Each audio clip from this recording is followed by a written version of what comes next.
This is how I got to heaven, by going through hell. And I'm sure you're going to be able to relate. If not yet, maybe one day you will.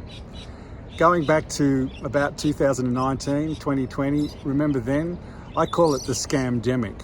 And it was a crazy time. And I'm only talking about it now because looking back, I can say it was one of the best things that ever happened to me. But I couldn't understand it at the time. I couldn't understand how parents would even consider putting masks on their children.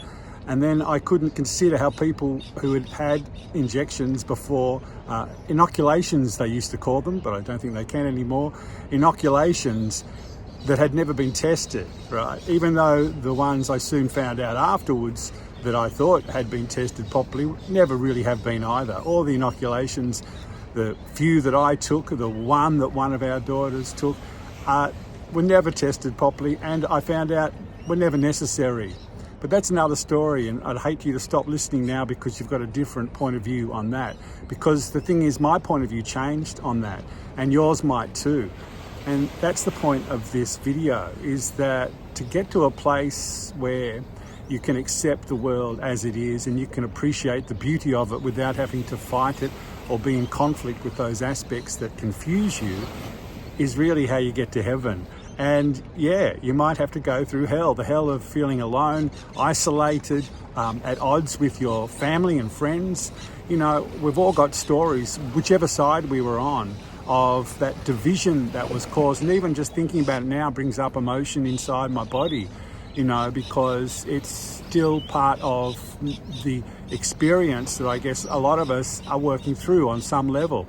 And some of us work through it by being angry and pointing out the holes in the system and the corruption and the governments and the straw man and all that stuff. And it can all be relevant, but eventually it comes down to you. It comes down to whether you can accept your own divinity.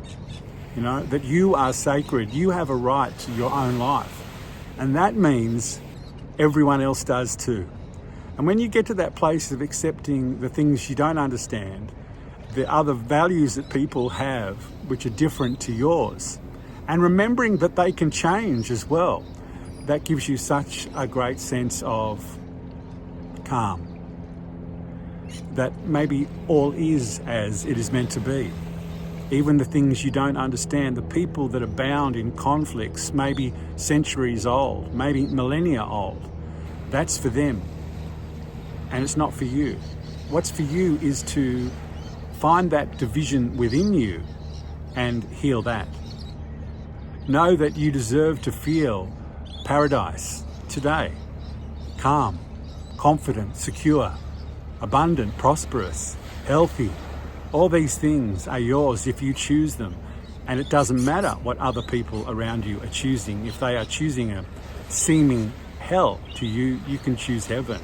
You can step into paradise. And when you do, you won't be alone. You'll be one with everything in a whole new way.